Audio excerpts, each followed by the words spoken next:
Check my microphone's on. Good evening, everybody, and good to see you there, Franklin and Jeremy, and everybody else who's watching, who's not hiding away. They're just there. Anyway, it's nice to see you all. Might just jump straight into it this evening. There are obviously things to say about all the other cool stuff that's going on around our micro brand, and but anyway, for the time being, it's quite difficult to hold this and talk at the same time. Nice book up there behind it. A nice book, Jeremy. Well spotted. Yeah, we've got the fairy lights on it, of course. Fairy magic. Yeah, still struggling on with the bushing and depthing booklet, which is actually turning into a book now. It'll still be out on Kindle first, but it's an incredibly long and painful story. But anyway, we are getting there. We'll have another session on it tomorrow. I keep thinking it must be this week, but takes an enormous long time. And we have a sort of long list of things as well that I'm interested in to put into actually a standalone publication on the subject. Anyway, so warm welcome, everybody. And my name's Matthew Reed, and this thing you're watching is called How to Repair Pendulum Clocks live stream.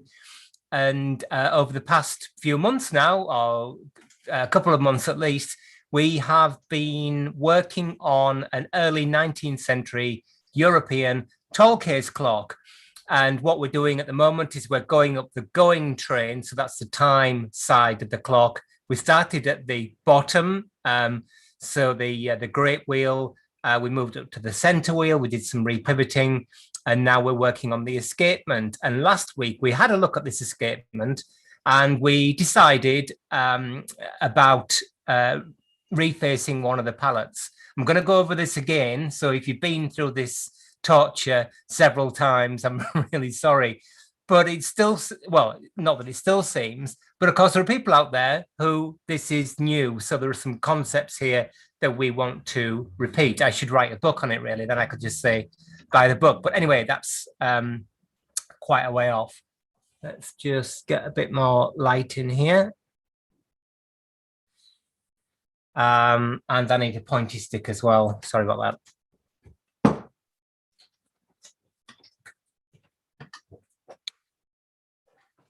Stick. Oh, I've got a hair problem today. Who else have we got there? Vicky, Derek. Good to see you all. So our clock, like many 17th, 18th, 19th century clocks, the escapement, the part of the mechanism that transfers power from the gearbox, the what we call the train, to the pendulum or to the oscillator to keep that oscillator oscillating, or the pendulum ticking, swinging in this case, is called the escapement. And the escapement here comprises, focusing is always a bit of a pain. I'm sure there's a way around it. Let's have a camera person.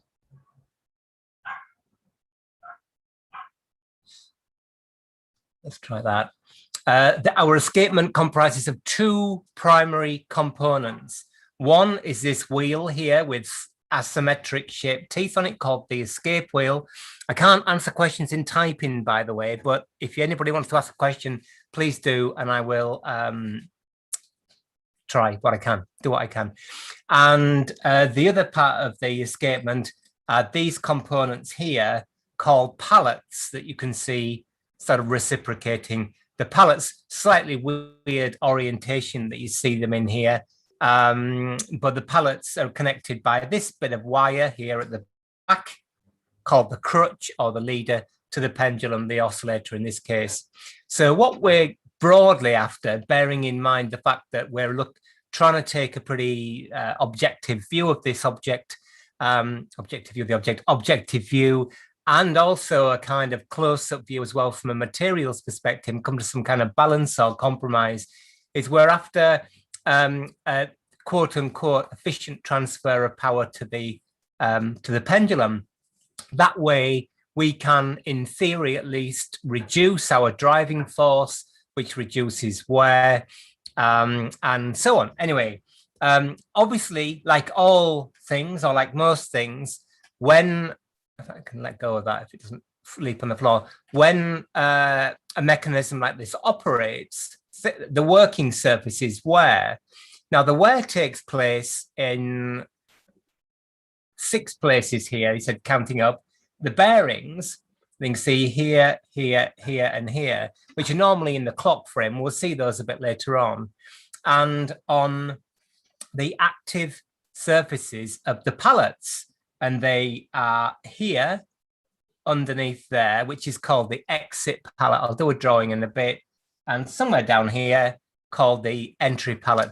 Don't worry about the fact that the escapement's on its side as you see it here. In this clock, it's normally like that, but you can't really see it that well. But it actually doesn't make a heck of a lot of difference. In a lot of American clocks, the escapement is what we might call inverted. Of course, it's not inverted. It's just a different way up like that. Works exactly the same thing. You can have the pallets on the side. It doesn't make a whole lot of difference. Anyway, so these working surfaces wear. There's 2 things that takes place with the wear. One is that the teeth tips of the escape wheel wear, but also the steel element of the pallets wear as well. Now, you don't normally see the wear on the escape wheel tips, of course. So people say it's only the pallets that wear, but it's not. It's you can't really see it on the wheel because it wears evenly.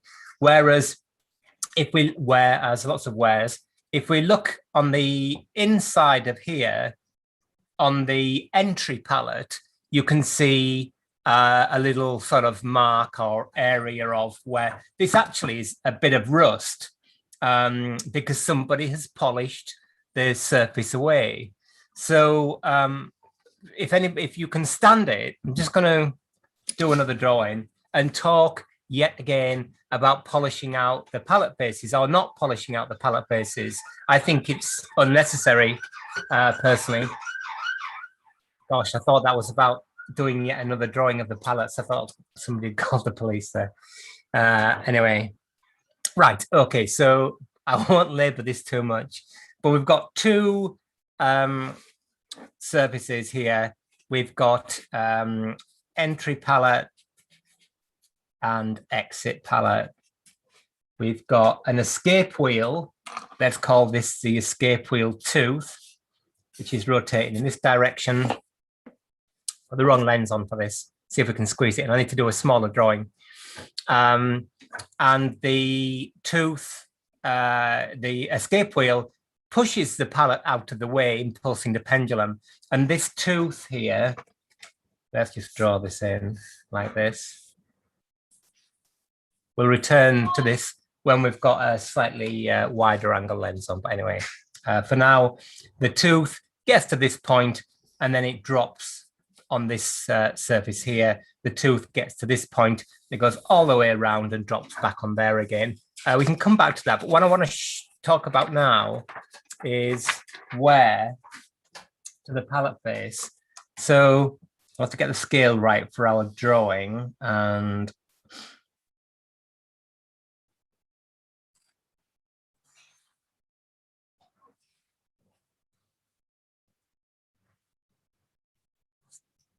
so let's say this is our working surface of our pallet here. And over the years, that escape wheel tooth wears a little groove in the pallet. But also remember that the escape wheel is getting smaller in diameter or pitch circle diameter because it's wearing away. You just don't see that so much. So my suggestion is that you don't bother about this. What often happens, and I don't know where this came from, but anyway, is people, what they call polish out the wear, which is a bit of a euphemism, because actually what they do is they file or grind this whole thing completely flat again. But as you can imagine, if we went back to our old drawing, what that does is it increases the amount of free movement of the escape wheel as it transfers from one pallet to the other, what clockmakers call drop. efficiency goes down, there's more noise. So what I suggest is you don't polish out the pallets at all, just leave them as they are. And what you do instead, because that escape wheel is worn smaller, what you can normally do is actually add on, by soft soldering or gluing if you want, another piece of steel that you lay on top of here, kind of like 0.2, 0.25 of a millimeter thick, on one side only, if that's all you can do, and leave the wear as it is. Anyway, try it. If you, one of the great joys of clockmaking, and anything, in fact, any learning process, it's incredibly healthy to question what everybody tells you, including me, of course. In fact, most of all me. So question. Say, really? Is that right? We've come across this time and time again, this idea of received wisdom. I'll just try get this so you can actually see it, something like that. It's not the easiest thing in the world to hold. There we are. Got a bit of wood under there to give it some support. Okay, so I don't know whether you can relate. Yeah, received wisdom is a kind of dangerous thing. All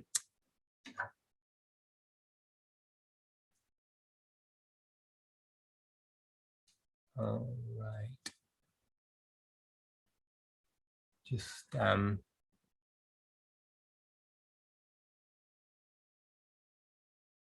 having a stab at some kind of focus. Oh, hi, Jim. Glad you could join us this evening. So yeah, received wisdom is a funny thing. I don't know where these kind of myths or ideas come from. I could speculate, but that would just be speculation. So I think it's always healthy, without being awkward, of course, with being respectful to those that went before us and to people who are teaching and all that stuff.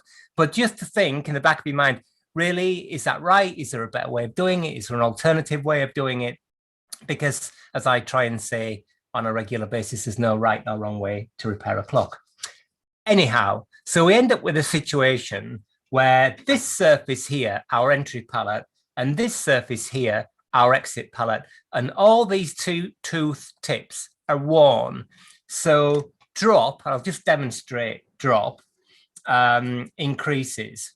Now, drop on what we call external drop in this type of escapement with this geometry is a function of center distance. So center distance is the distance between the two bearings. It's the distance spit out focus between this point here and this point here. If you increase that, you increase center distance, you increase drop. And if you decrease it, you decrease external drop only. But there's not a lot you can do about internal drop. So what is internal drop? Well, internal drop is the free movement of our effective pallet tooth between this point here, where it leaves the entry pallet, and this point here, where it lands on the exit pallet. So let's just have a look at what that's like. So can you see our active tooth now is on our entry pallet here. It's pushing the pallet frame, rotating it this way, which is providing impulse to the pendulum. And that tooth gets closer and closer and closer and closer to the corner. I think some people call that the discharging corner, but it's kind of a watchy thing. So anyway, to the corner. And then that same tooth effectively lands on our exit pallet here, like that. Okay, so if you just look at that again, it's on the entry pallet, impulse, impulse, impulse, and drop. Now, as I said probably last week and say every time I do these sessions is, there's a lot of people say, suck through the teeth and say, look at the drop on that. I have no idea what that means. But anyway, let's do the same thing on the exit pallet to the entry pallet, so external drop. So on the, I don't know which side of your picture it is, but we see our active tooth there, pushing the pallet. It's getting closer and closer and closer to the exit corner. And then the next tooth, you can see the gap on the entry pallet there. Very little. So look at the drop here. Lots and very little. Lots and very little. When I say lots, of course, it's all relevant. Relative, even irrelevant, probably, but relative. So what we're going to do is we're going to even up those drops by increasing the center distance. Won't make a whole lot of difference to internal drop, but it'll make a difference to external drop. So using the depthing tool, we're just going to move the center distances apart a bit and look at it now. So we've got same amount of internal drop and a bit more external drop. Keep increasing that center distance. If you keep increasing the center distance, eventually the wheel will just spin round. So there, look at the gap. I'll just put it there between the incoming tooth and the entry pallet. Absolutely loads. So maybe I've overcooked it a little bit. What I'm going to do now is I'm going to begin to decrease center distance until that external drop completely goes away. Please ask questions if you want, and I keep trying to read the note, the live chat. Decreasing the center distance doesn't make a whole lot of difference to internal drop, and you can see why. Because when you decrease the center distance, what's happening is this face here is moving in that direction. And this point here is also moving in that direction because these two centers getting closer together. Whereas it makes a little bit of difference, but this point here doesn't get much closer to this point in relation to rotation of the wheel. It does a tiny bit, but not much. So you can see now we've still got about the same amount of internal drop, but relatively little external drop.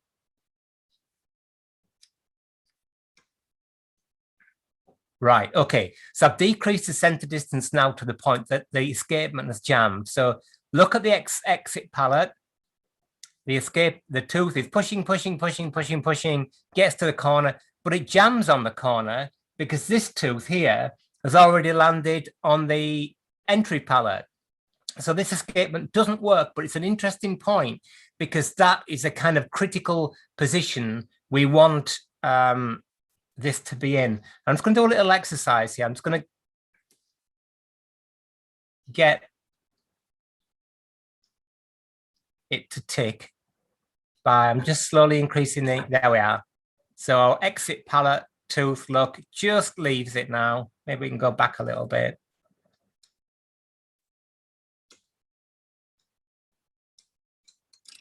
Okay, so what I'm going to do is I'm going to compare our center distance here to the actual clock frame.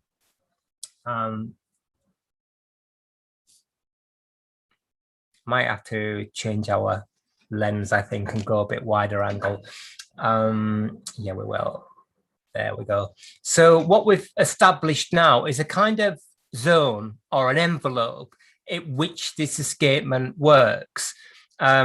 So what I'm going to do is when we look at the palette, so in fact, before we change the lens, I'll just remind you that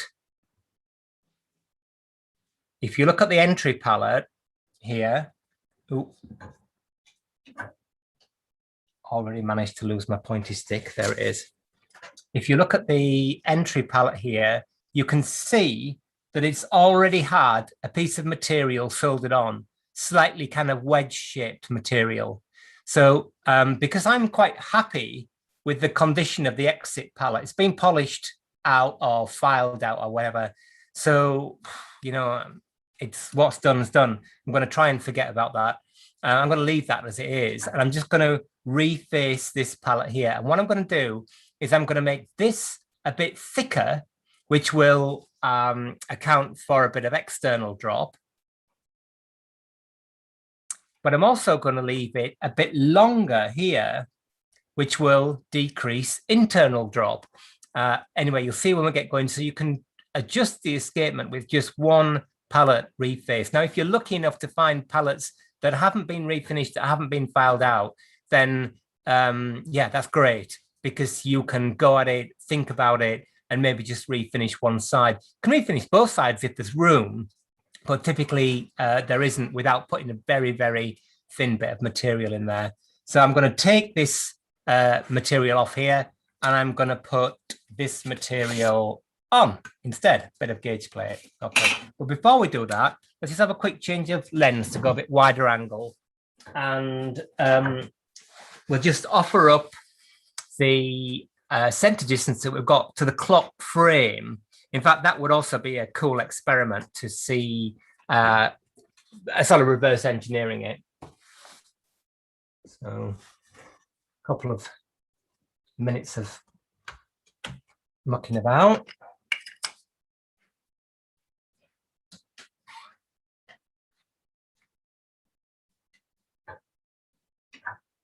On close with screw fix. Yeah, that's a good point, Derek, that if the anchor is screwed to the pallet arbor, sometimes you see people bend them across, then yeah, I don't see what's wrong with that. I mean, let's say, better not. Let's put that back together for this to see. I don't see what's wrong with, you know, this is what we've been.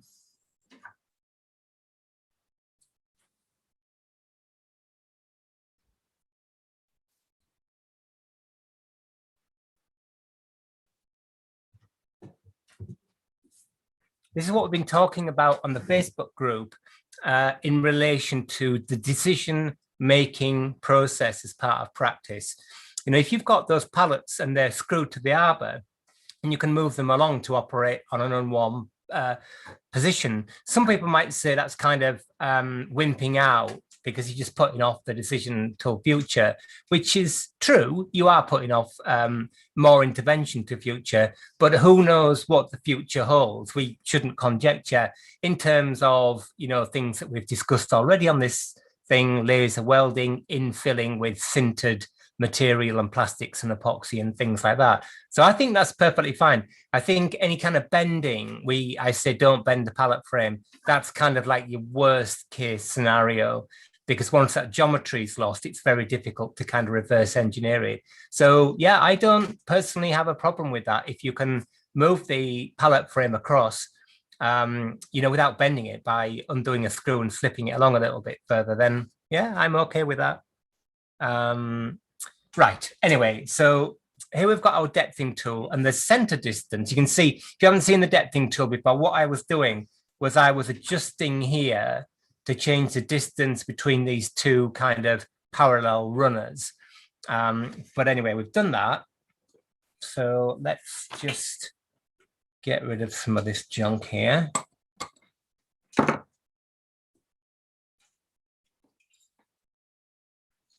And we'll compare this arrangement with the clock frame and see how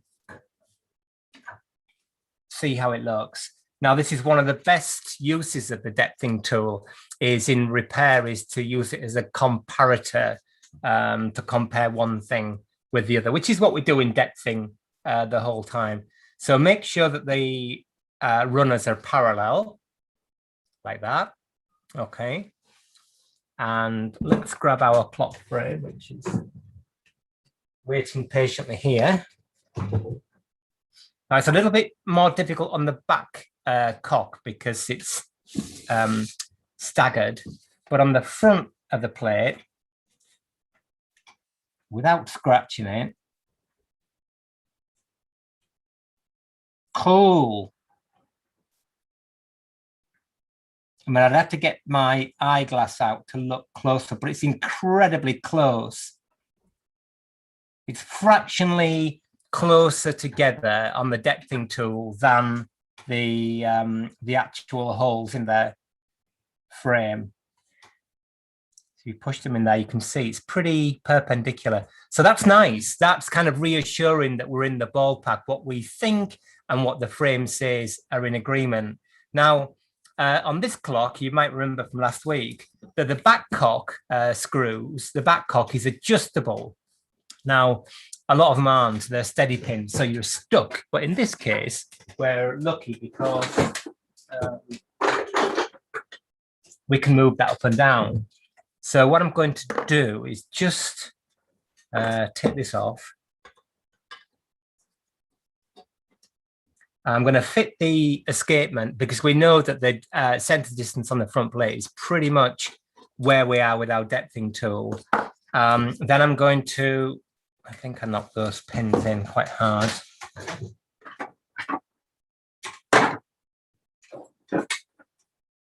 Then I'm going to put the backcock in a position that broadly agrees with that. And then what we can do is, joy of joy, we can look at that gap, our drop on the exit pallet rim, but that's the only one I'm going to reface, at least for now. And we can think about how thick a piece of material you might put on there. Now, so-called traditionally, can't even remember whether, so-called traditionally, you would solder on a piece of mainspring. Now, there are problems with that. One is that the mainspring's never usually flat, and you've got to flatten it out first. And the second thing is that the mainspring isn't particularly hard, so you have to put it on, then harden it, and then take it off, then harden it, and put it back on again, which we're going to do anyway. So I find it actually easier just to start with a bit of this gauge plate. In this case, where we probably need quite a thick piece of material. Now,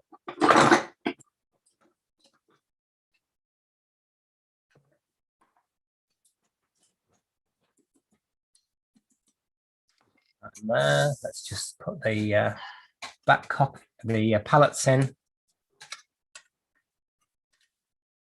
Now, this might seem like a complete faff, and I'm sure there are people out there who say, you know, just get it done. But the point of this is, of course, is that hopefully everybody's kind of learning something. And once you've done it once and thought through it, that process, of course, speeds up. Nevertheless, I think the minute that you begin saying there is this way to do it and that's fixed, then that becomes problematic, because the next thing that come along will not comply with what you think is normal. And therefore your model no longer fits. So I think you've got to constantly, as exhausting as it is, keep thinking about this stuff. You know, and in this kind of pseudo educational environment that we've created here, it's also nice to do some experimentation. We were talking on the Facebook group during the week, which, by the way, if you're not on the Facebook group, past 500 members. So that's growing to be quite an animal. Right, okay. Talking about this idea about decision making and so on. So, right, okay, done this wrong. Duh.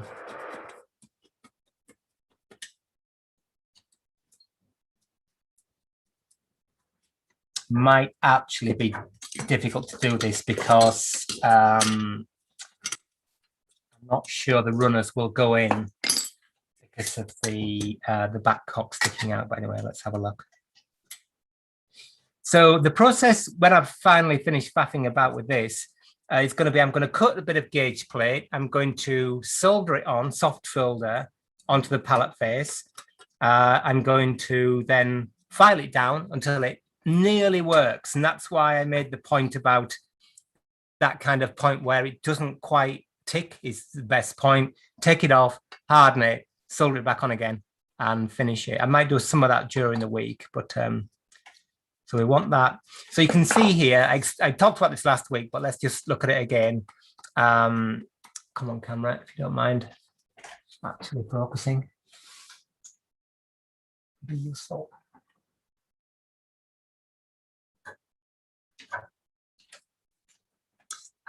We said that there are no steady pins, but the backcock screw holes are elongated. So there's actually quite a bit of flexibility in terms of external drop adjustment, because looking at the difference, the distance, should I say, center distance between that point there and that point there.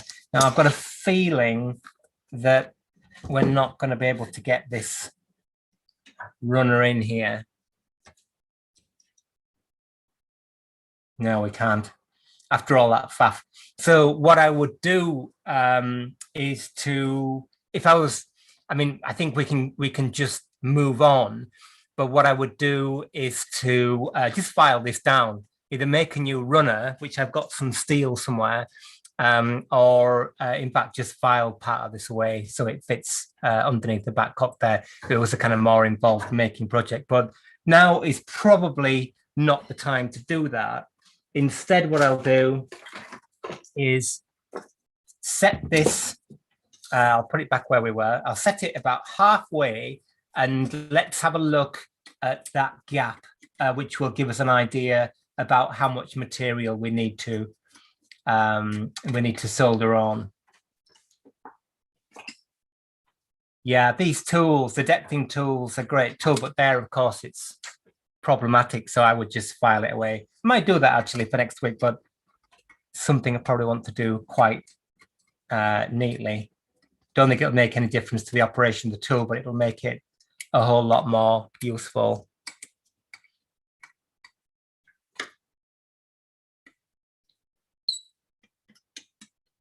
So what I'm going to do is I'm going to set this at about its mid position of adjustment, because it would be nice for it to end up there. So we've still, so when it comes to fitting the clock together, we can just tweak external drop. I'm just going to tighten that up there at about the halfway point, and tighten that up about the halfway point, and then peer inside here at our drops. So I'll turn it around so the wheel, no, you won't be able to see it. So the wheel's going to be running counterclockwise as you see it now.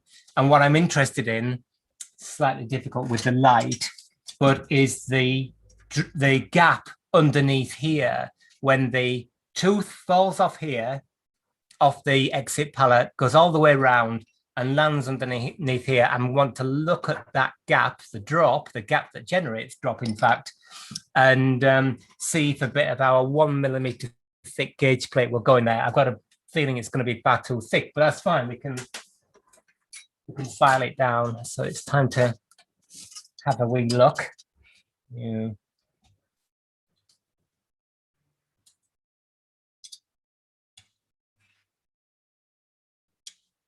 Not the easiest thing to see, of course.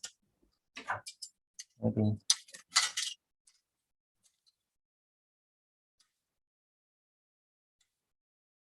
Right. Well, actually, there's a really convenient hole here where the warning piece for the warning lever goes, and you can see, there we are, you see that, our entry pallet. So, gosh, this is all a bit tricky. There we go. Not quite in focus, but you can see there our drop. The question is, will a 1 millimeter thick bit of steel go on there and it still work? I don't think it will. No, I think it's about half that value, maybe 0.6, something like that. And remember, we've got to take a piece off yet as well. So we're going to start with a 1 millimeter piece because that's how thick it is, and then file it down. It's soft, although gauge plate is a kind of tough material. It's not easy to file. It's not hard. It's just sort of like awkward. Okay, so let's get that old pallet slip off, and you may remember how we do that. I'm going to take my gloves off now so they don't set on fire. You all like it when stuff sets on fire. Let's just get that off there. As always, bench is completely full of stuff. So we've got our, just checking it's still working.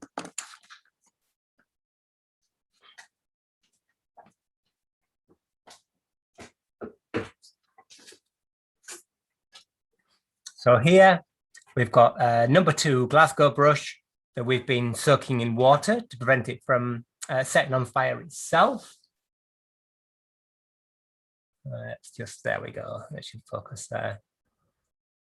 Okay, familiar territory. And somewhere we've got our spirit lamp. So for these soft soldering operations, I try and use spirit lamp. Here. Ta-da. Get that off there. Light it. And the good thing about the spirit lamp is that it's more controlled. Now, just got to be a bit careful here because this collet, just get it to focus. Come on, there we are. Ow, quite hot.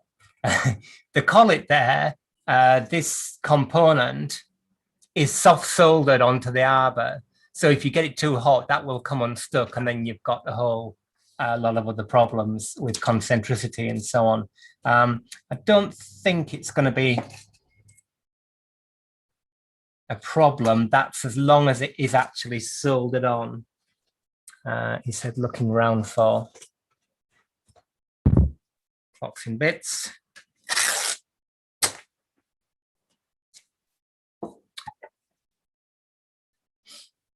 Just to protect that collet, I'm just going to wrap around a bit of damp rag like that, which will probably get a bit warm, but that's fine. I'd rather that singed than we damaged our collet. Okay, so make sure it's actually in the shot.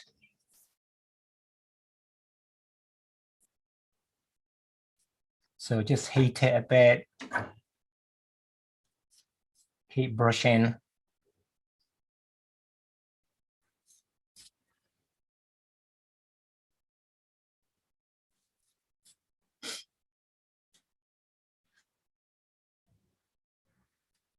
A bit of cotton's doing a good job, actually. You can probably hear it sizzling.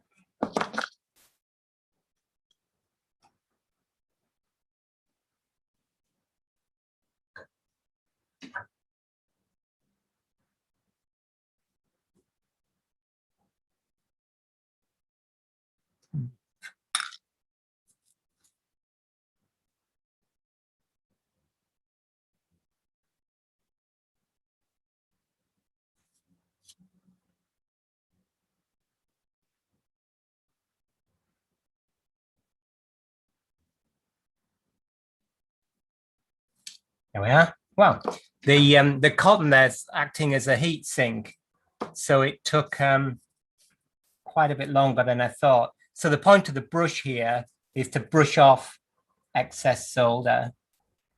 So cool. Yeah, it took a little bit longer, but we got there in the end. Great.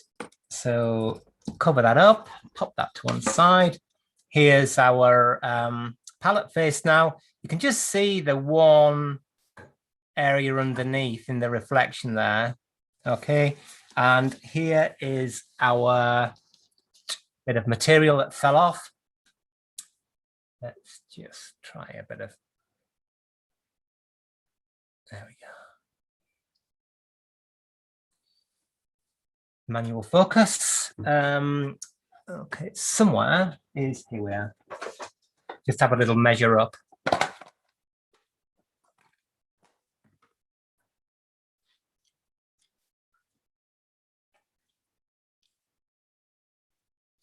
So given that it's got a bit of solder on it, that is about 0.3 of a millimeter. So we're going to put a piece about 1 millimeter on, so quite a lot thicker, and file it down, but that's okay. So you might get away with putting a bit of mainspring on there, a fusee type mainspring, 0.5 millimeter or something, but it's, for me at this point, it's not really worth the faff. It's easier to go with a bit of new material and know that it's going to harden okay. Right, so here's our bit of steel, which I've started sewing to make life easier. Come on, focus, there we are. So I'm going to just sew a long bit, obviously, so I can hold it, solder it on, file it down, and then I'll cut it at the end. So yeah, 1 millimeter. And for those who weren't here before, it's this material. It is ground flat stock. So it's a high carbon complex tool steel, the kind of stuff that they make dies and punches out of in industry. So incredible stuff. You can make springs out of it too. Without losing even more components. Sure how this is going to work really, because I normally have this in the device, but let's not faff with that too much.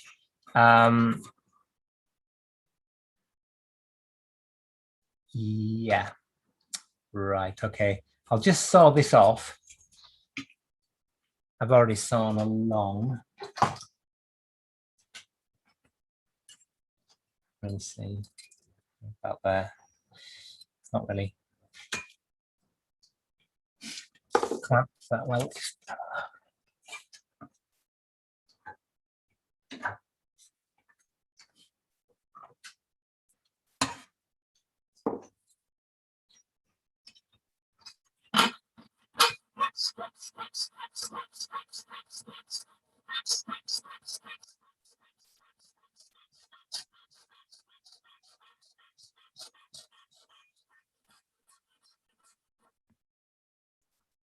Oh, as you can see, it kind of saws really easily. It does blunt the blades like crazy. So there's our little chunk of material. Now, what I don't want, when I come to soldering it on, is to have to get the thing the first time so hot. So I'm going to saw part way through to prevent heat from traveling up. So in order to do that, I'm just going to file the back to get the burrs off.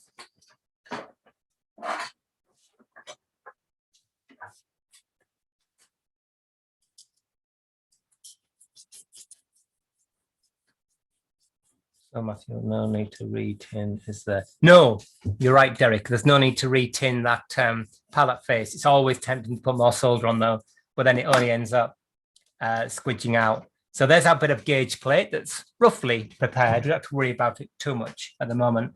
But what I'm going to do is I'm going to saw part way through, just do another little drawing. It's quite a useful tip.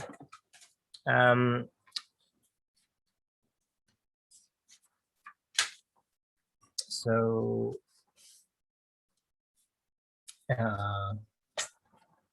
here's our bit of material.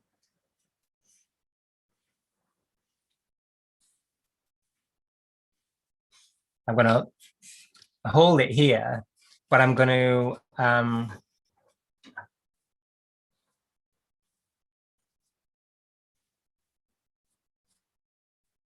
put some saw cuts in like this, as thin as I dare in the middle. Then when we heat it here, the heat transfer up the thing won't be as much, and I won't have to either get it so hot, and it also make it a lot easier to hold. Sometimes what you can do if you're super clever is make it really thin, and then when it's soldered on, just snap it off, which is cool. But anyway, so that's what I'm going to do.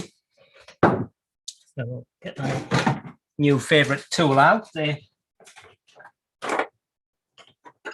jeweler clamp. Don't know how I survived without this. Really useful for this kind of thing, but I've lost the wedge out of it. I also need to mark on where I want those saw cuts to be. Might just do that by measuring.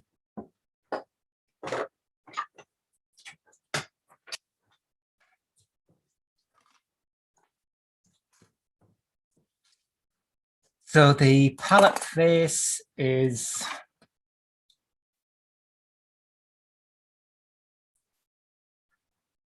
6 millimeters nearest damn it. Now remember, we want some left over to get rid of that excessive internal drop. So let's call that 1 millimeter at the most. So let's cut it to about 1/4 inch long, or mark it at least at 1/4 inch long. And now I've got to decide which is going to be the end that we're going to use. Now, of course, neither is sawn particularly square. They're both all over the shop.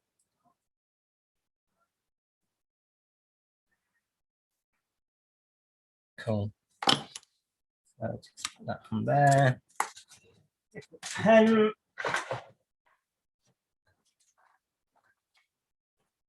I'm thinking ahead to next week. We had talked about getting ticking next week, but we talked about getting ticking about 6 weeks ago. And I think that's possible. The only thing I need to do yet is to make a suspension spring. I'll do that on air next week. Get this to a point where we can just do that final little bit of finishing for internal drop. And then, so let's just mark this. I'm going to have to get my head in the way.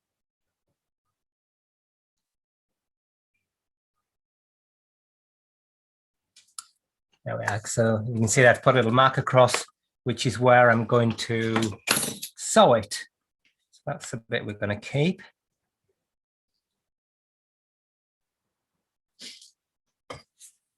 Put the old wedge in. Square.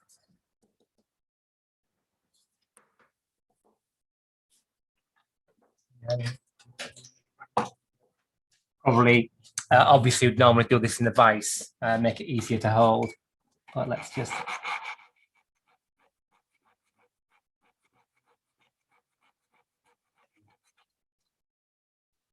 All right through, then have to start again.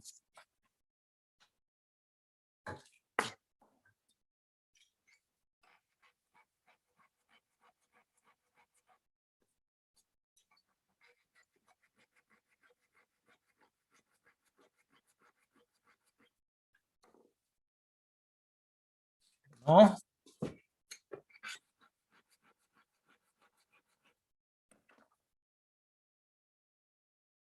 Right. Pushing my luck if I saw much further through.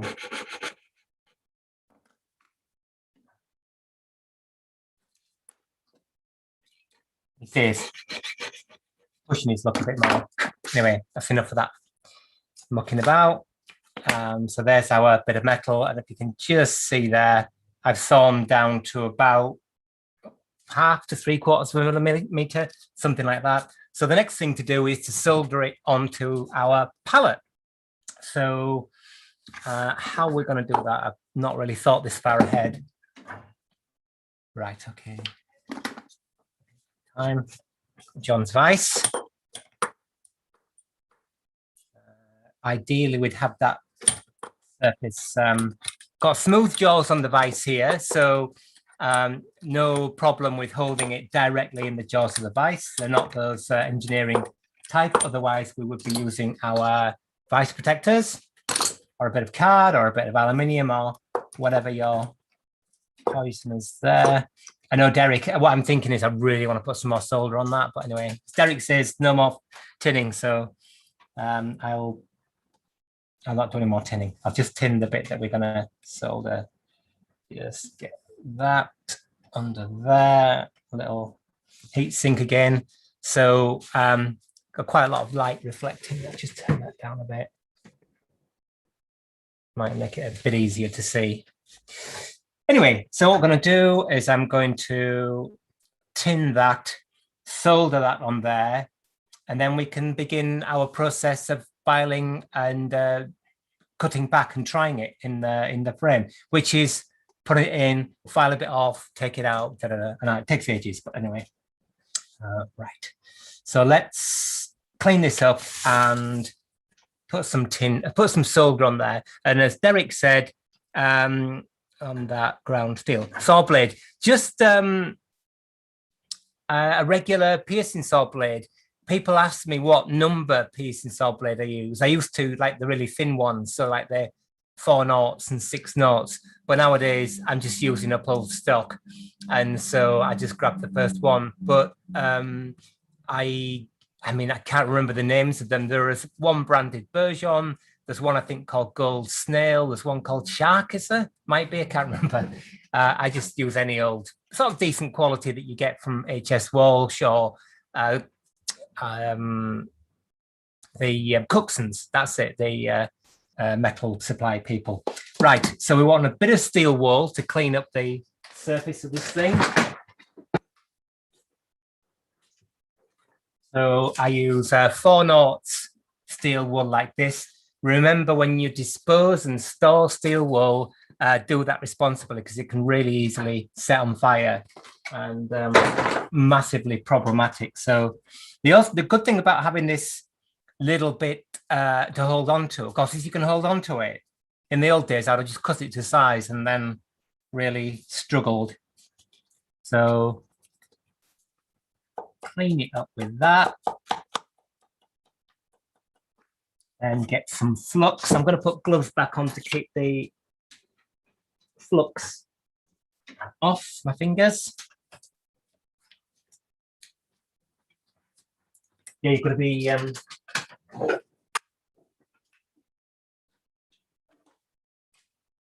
careful with flames and these gloves, because they too burn and you can end up with a really nasty accident. So for flux, many of you have seen this before. I just use a regular soldering, plumbing type flux paste and regular electrical solder. I've lost the label off it, so I can't remember whether it's lead-free solder or not. I think it probably isn't. So some caution, I think, needed there. Now, remember last week we were silver soldering, weren't we, the crutch, and I cut little bits. I'm not going to do that here. I'm actually, which is probably a mistake. Should I cut little bits? Maybe. Just going to hold it in this chap again, like that. Save my fingers getting too hot, and just put a bit of flux on. I know what I'll use. I won't use the bit of wood that I then point at the clock. Remember, flux is corrosive. I'm going to use our flux brushes. Oh, evening, Ken. Thank you to everybody who joins us on these sessions. It's your charitable work done for the week. So a bit of flux on there. With on these natural hair flux brushes. Now I wash these out and then put them back in the box. I don't chuck them away, but I think they're nominally thought of as being disposable, whatever that means. So a bit of flux on the solder too. The question is, no, I think I will. I'll be good. I will cut off a bit of solder, lay it on there, then I can spread it out with some brass wire and all will be good.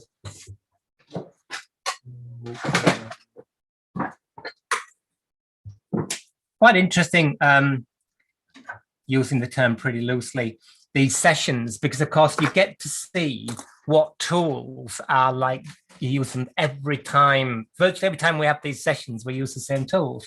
So piercing saw, tweezers, scalpel, soft soldering gear, this thing, parallel jaw pliers, steel ruler, Mitutoyo steel ruler. Yeah, 10 tools that are kind of just crop up time after time after time. Let's get my cheap tweezers. Cheap tweezers. Stick on our bit of solder on there with a bit of flux so it doesn't disappear. Go walkabout and find a bit of brass wire just to spread out.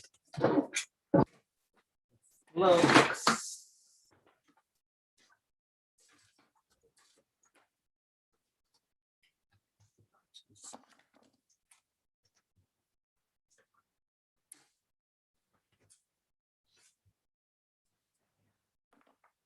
Brass wire there. Also put some flux on the end. Can't have too much flux everywhere. Okay, let's go for it again. More soldering. If you're starting out in clock making or in conservation, repair, whatever kind of attitude or approach, last week we did, gosh, the sun's really come out now. Last week we did hard soldering, so silver soldering. This week we're doing soft soldering. And almost every week we seem to do some kind of soldering. So get some coupons, some kind of bits of cut up material, and just practice both hard and soft soldering. And when you come to work on an object, you will be kind of more moderately competent. Now you're going to see the absolute joy of making those two cuts, because normally what would happen is the heat would go up the steel and heat up either your fingers or pliers or whatever, and you have to get it hotter and hotter and hotter. And of course, the minute it goes black and the flux burns, then it doesn't solder anyway. But hopefully with that little cut, that piece at the end is going to get a lot hotter than the rest of it. So heat gently. See, the flux is boiling. Just slowly, solder's melting. Spread it out. There we go. Job done. With that, again, there we are. I don't know if you can see or not, but good job if I do say so myself. Right, so next thing to do is to stick it on the pallet. I'm not going to be able to use that for this. It's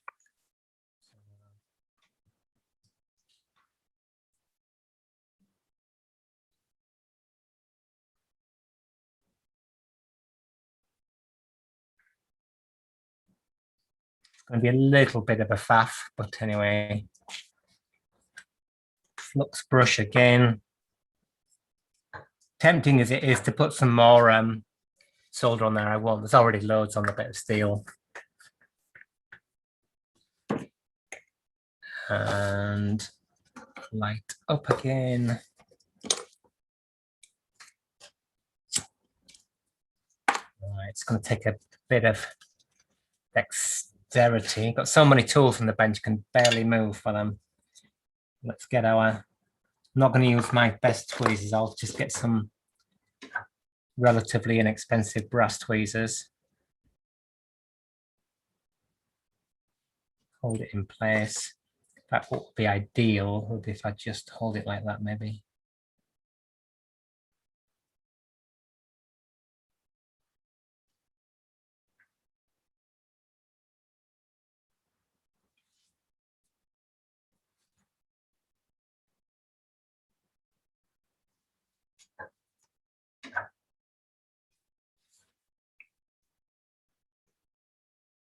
So I should be able to feel when the solder melts.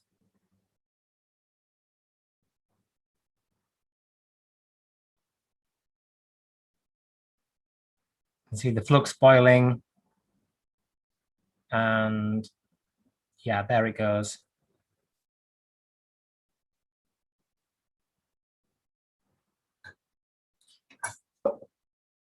So just wait a few minutes. This is where you've got to be super patient, which of course I'm not at all, because it's so tempting to move the bit of metal and the flux, the solder hasn't solidified. If I was clever, I'd have a bit of wet sponge or something to put on there and speed up the process, but I don't. But I do have some cold water here. Just undo that. Good. So there's our bit of metal soldered on. As you can see, it's like super long, but that means we can hold it. So I'm happy with that. Okay, I'm just going to, I thought it'd fallen off then for a minute. I'm just going to go and brush off the flux. So it's time to put the kettle on if you want to have a comfort break. I'll just check actually that it's actually soldered on. Otherwise,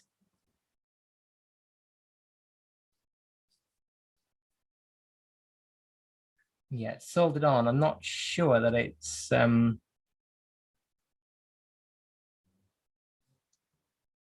just not in the right place. Damn. Okay, so I need to move it along. But anyway, I'm just going to warm it up and move it along about 0.5 millimeter. The way that I cut the metal, it's sort of leaning back, so we're going to that could be problematic. So rather than think it might be close enough. Just going to do it again. Slide it along a little bit. Now the solder never wants to melt in the same way that it did the first time.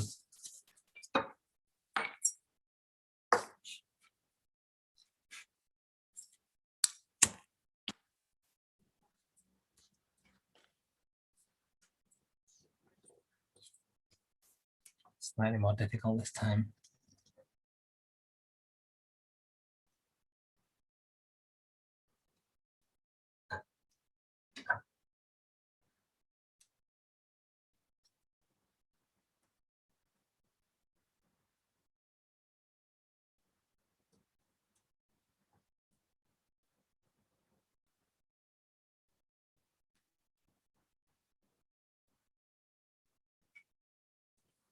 Ah.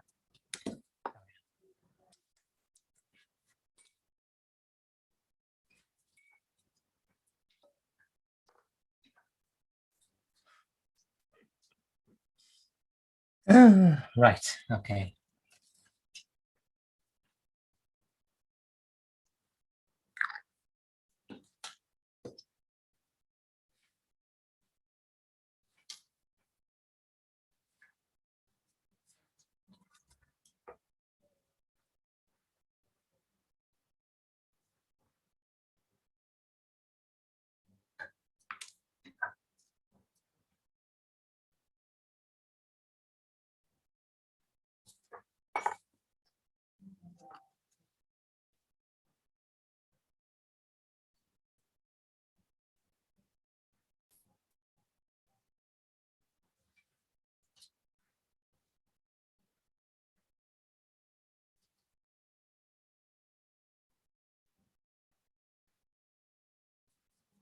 Of course, always best to try and hit it the first time. Doing it twice is never as nice. But anyway.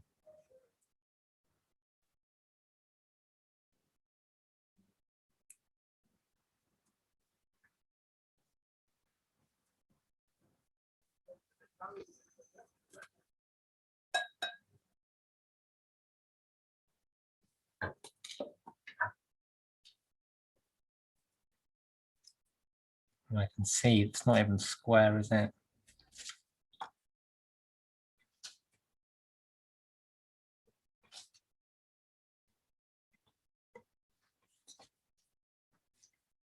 Now it's going to take 3 hours to get it soldered on square.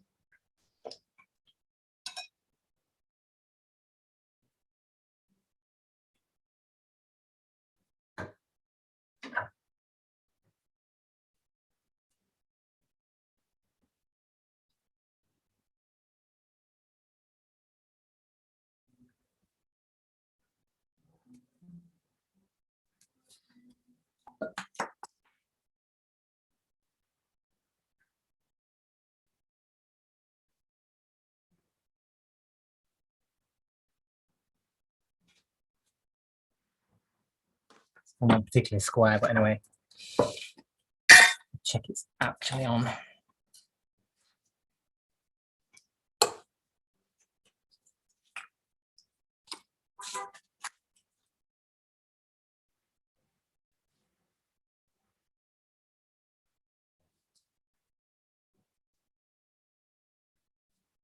Yeah, just about got away with it. It's a bit skewed, but actually it's covering the pallet, and for sake of this demonstration, it's fine. Okay, so I'm just going to go and give this a brush with some fairy liquid stuff, washing up liquid to get the flux off. Then we'll come back and we'll start the process of filing it. Just, I won't bother muting.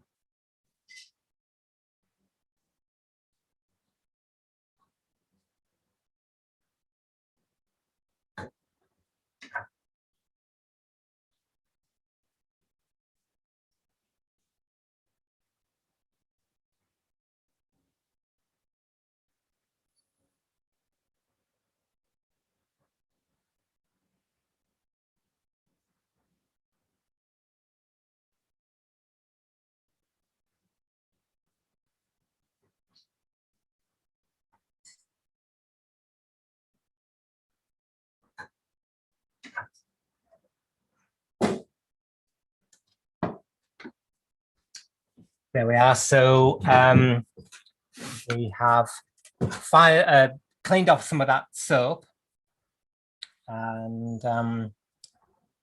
not sure there's much point in leaving that material on there now. Might just sew it off. Maybe not. Anyway. So let's begin to clean up the thing. As you can see there, it's pretty much on the skew. So just actually.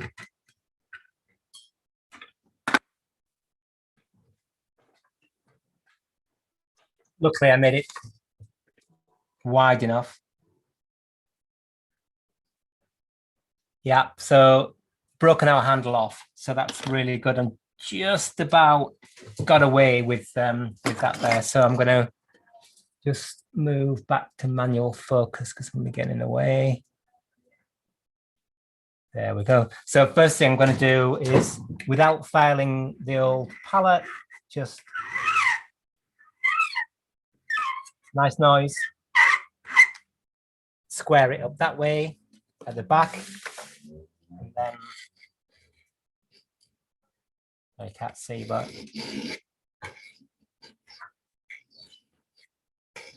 so I'm filing about, I don't know, 5 degrees away from the pallet frame. You get the idea. This is just tidying it up, just so I can kind of live with the process of how it looks. Better if the camera was on the other side, wasn't it? But it that way.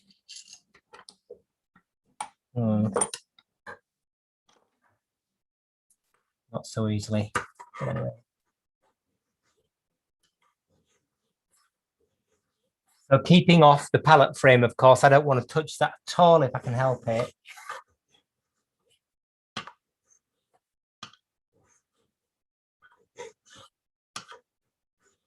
There we go.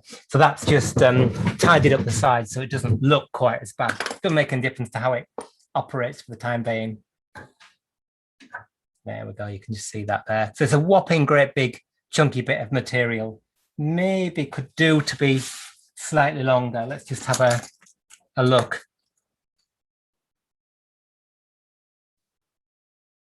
No, it might be okay actually.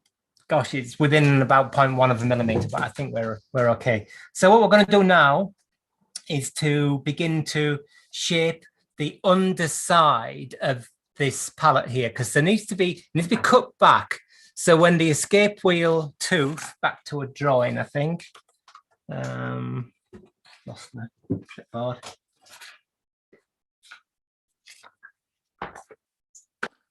So what we've got at the moment is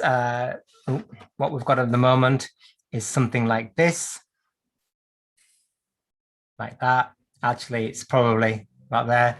And the earlier pallet nib is like that. So our escape wheel tooth is going to land on here somewhere. It's going to move in that direction. It's going to leave here, but it's going to leave in an arc. And actually, you can see this drawing would be okay. But my next thing I'm going to do is I'm going to follow that line of the earlier pallet just to take off that material. So there's a nice clean, what ideally would end up with is something like this. Sorry. Just to make sure that when the tooth leaves the pallet, it's nice and clean. So that's my next job. I'm going to change file. This, I'm not going to change file. I want you to be able to see, which is maybe actually nearly impossible. No, that's okay. So I'll just drop that down a bit there. So my file is going to be resting on, I'll put it the safe side down on the jaws of John's vise. And I can see, which you probably can't, I'm afraid. Try it that way around. I can see the line of the pallet underneath. So without the file hitting on the crutch, it will just pass, look.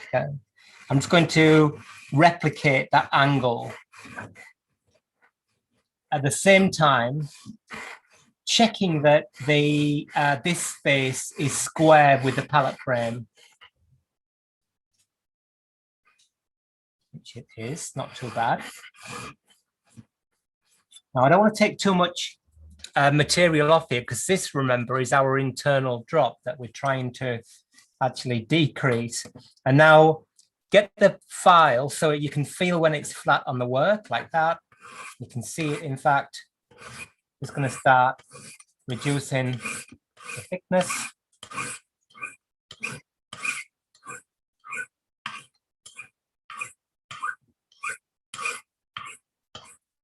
Now, and if you can see my filing there, maybe you can't. It's not bad, but it's not super flat. Now, here is top tip. It's made it all worthwhile watching. When you come to actually flat this out, don't have it in the vise. You'll never do it. Just put the pallets on your finger or whatever the component is like that.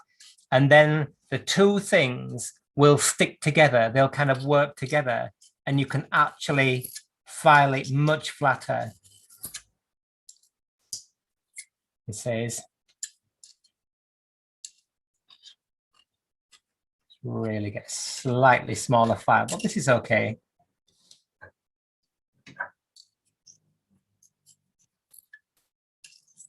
This way, with the filing and then whatever kind of stoning we do later, you'll actually be able to get the two surfaces to be, or the filed surface to be pretty perfectly flat. There's no need to look like a rat stewed it.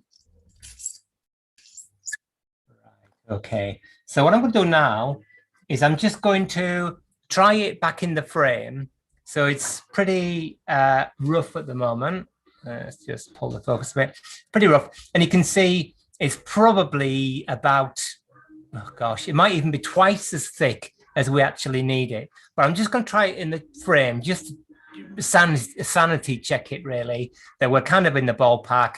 Then I can start hacking at it with the file.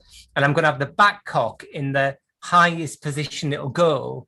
So we can always move it down a bit if we take off too much material. So let's just get this back here. I mean, the answer to this is that it's going to be too thick, but that's good. I'd rather just check it, and then it kind of gives me an ability to sort of eyeball it. Oh,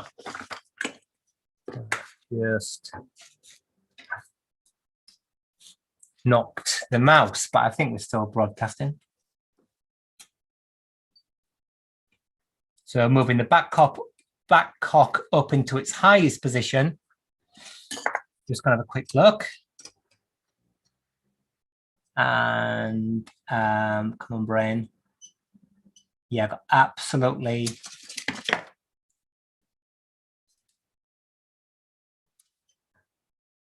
not actually loads. So what I'm looking at now, you maybe can't see, but the active tooth is resting on the entry pallet here under our new piece of material.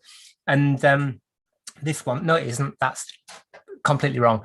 The active tooth is on the exit pallet, and the new tooth has already landed underneath here. So it's the escapement's jammed. But if you can just see there, it's not jammed by much. We do not need to take off much material here at all. But remember, a back cock's as high as it'll go. So we can always move that down. One interesting thing to look at here, though, even with the back cock as high as it'll go, let's look at the pillar in relation to the pallet arbor. So I'm looking here. It is up a bit, but it's not massive. So I'm quite happy there. So what I'm going to do is I'm going to take a bit more material off that entry pallet, but not lots. And we're just going to get it to the point with the back cock raised that it actually just starts to tick. So might go for a totally run out of bench space now. Might go for a different file, slightly go for a 4-inch file. Just go look for one. Drink.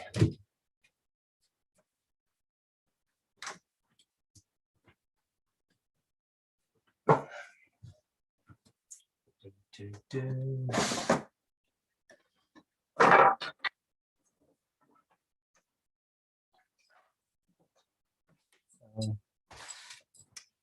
for smaller file, 4-inch file, which will just make it a little bit more easy to manipulate.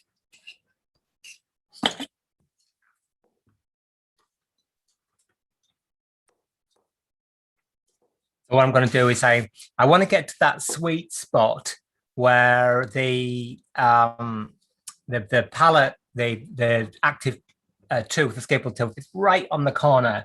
Then when we harden and temper, stick it back on again, we can just stone that or diamond file it to get that down.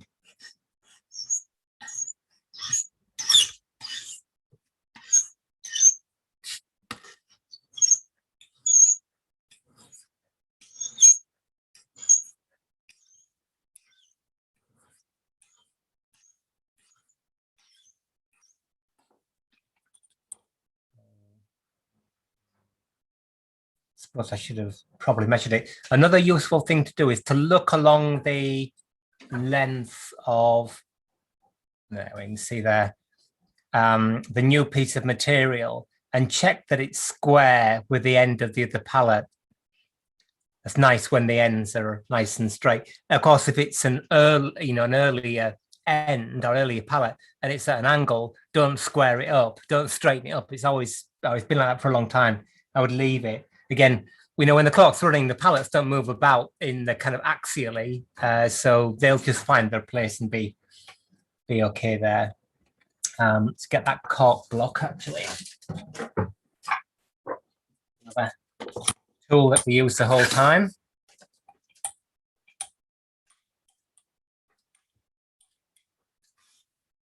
Makes it a lot easier to hold.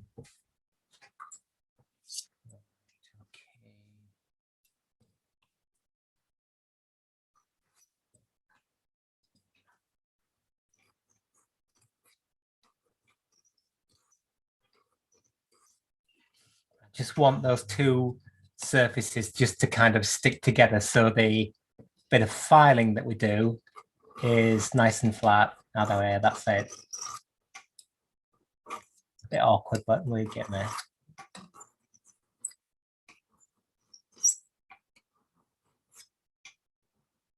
You can see in the light, but it's pretty flat. Okay, and it's square that way. And it's square that way. So happy, I'm happy. Let's try it again. Again, lots of faffing here. And I hope I haven't lost a screw.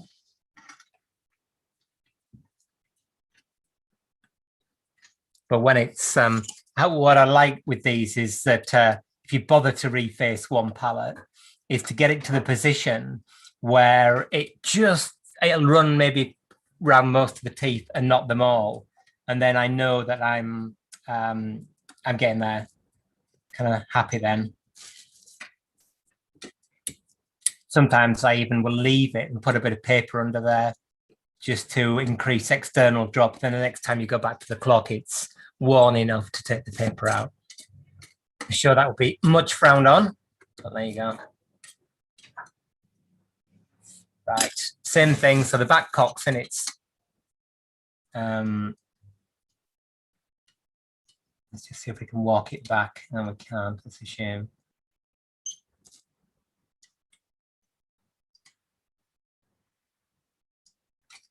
Let's have a look.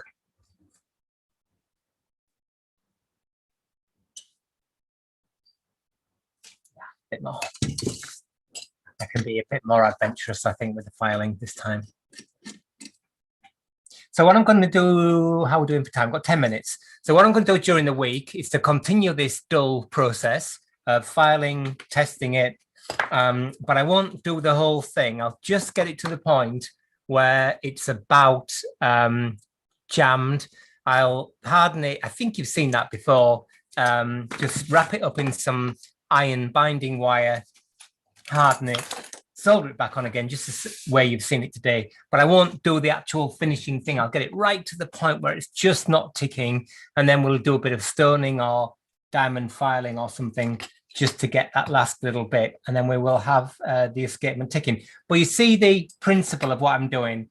I'm reducing both external and all sorts going on here with the mouse seems to have joined in the fun.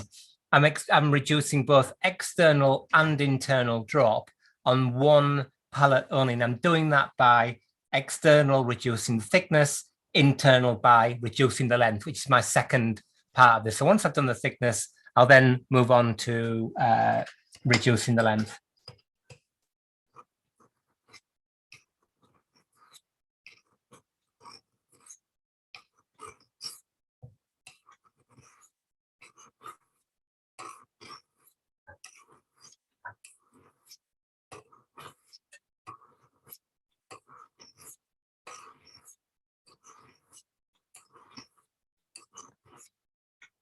That's filing quite flat, pretty happy with that.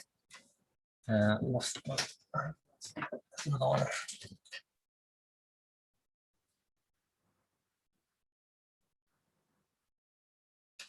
Cool, still quite a chunky bit of material on there.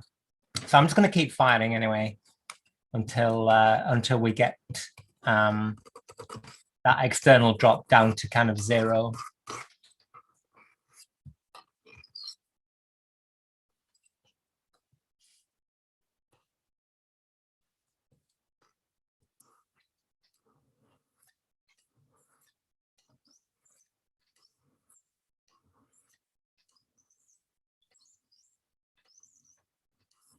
Squeaking a bit.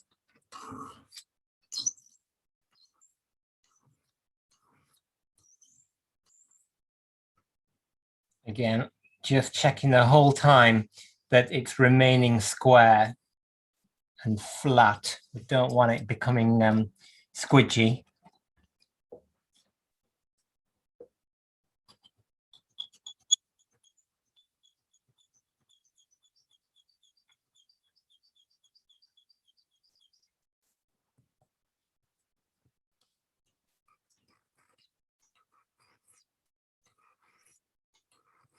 The good thing about you've already noticed that I'm filing one way, then turning it 90 degrees and filing the other way. Then the reason, well, part of the reason for that is that you can see where you've been. So if a particular place you want to remove some material, if you put the grain going in one direction, as soon as you start to file in the other direction, you can see where that material is being removed, and you can adjust your file accordingly.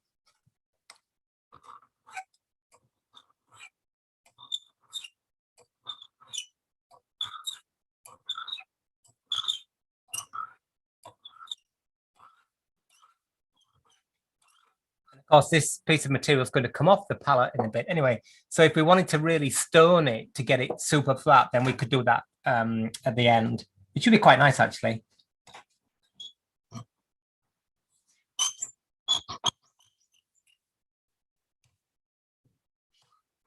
Although actually, it's quite pleasant just filing it like this for the time being.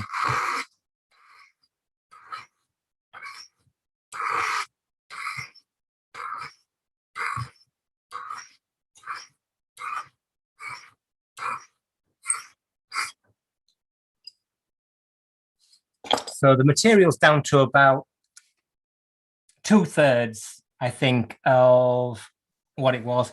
And it's just started, the filing started to tip over. So I'm just going to correct that a little bit.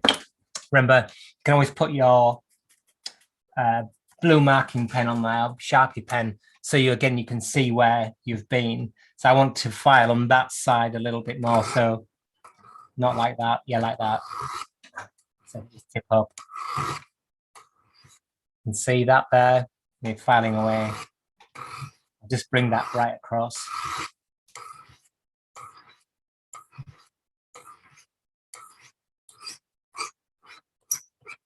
And try it yet again.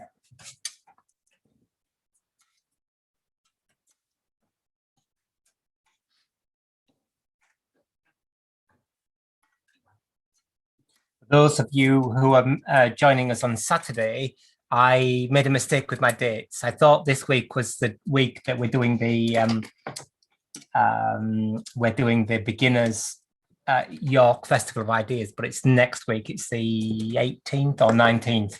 So I was a week ahead of myself.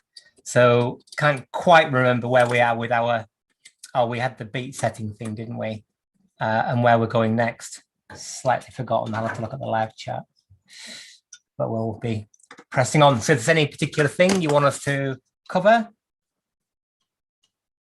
Yay, right, okay. This is a really useful place, he says. See if I can get the focus a bit better. So a few minutes ago, oh, I lost my stick, which has gotten burnt anyway. We were in the situation where the active tooth, which is down here, was jamming on the face. So this one was hitting the entry pallet before that one had left. So 0 drop, the whole thing jammed. And I filed off and filed off and filed off. And now we've got it in a situation, let's just go back if we can. I can't. Where, if you can see that, but it still just kind of jams, but you can just sneak it past as well.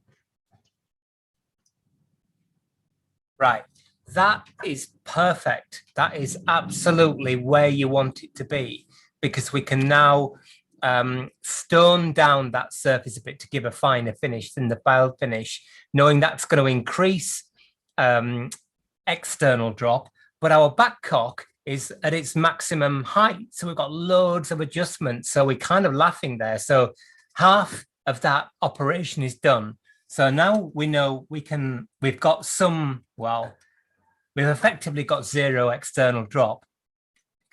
The clock wouldn't work like that, but you can just sneak it past. So now, when we look at this, we are looking at internal drop. So we now start to take length off that pallet. Don't touch the filed surface now, that's finished. When we take it off, I'll just stone it flat and then we can polish it later on. But now what we've got to concentrate on is internal drop, and we want it to be exactly the same. So hanging on the corner is perfect, and we can just finish. Now, the beauty of this, if you think about it, we can polish that surface. We don't care about the finish on the external surface because it's cutting back. It's not an active surface per se. It's just generating a corner. So we can cut back, cut back, cut back, cut back. So I want it just so it jams. And then when we soldered it back on again, when it's dead hard, I'll diamond file or stone to finish. So that's a good place as any to leave it, because that's surprisingly successful. Really pleased with that. Just sneak it past the corner. So we know that when we finished it, hardened it, soldered it back on, stoned it, it's going to be really sweet with very little external drop. So I'm going to continue filing back the internal drop. Let's just have a little look at that, see what it's like.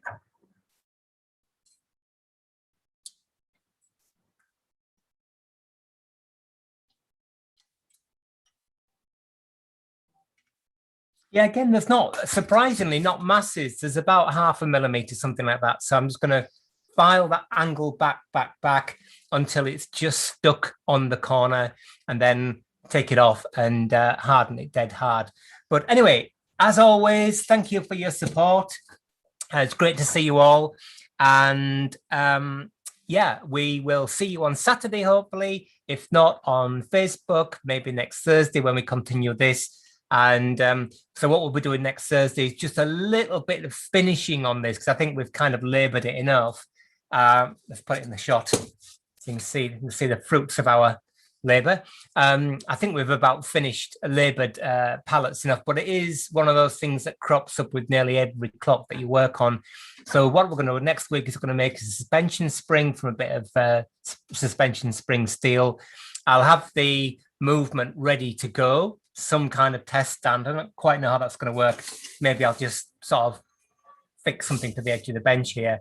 And who knows, next week we might actually get it ticking. Many a slip twixt cup and lip, as they say, but hey ho, we will continue to try. So thanks everybody for, oh, hi Sam, I didn't see you there. Thanks everybody for your support as always. And as I said, hopefully see you on Saturday or on Facebook.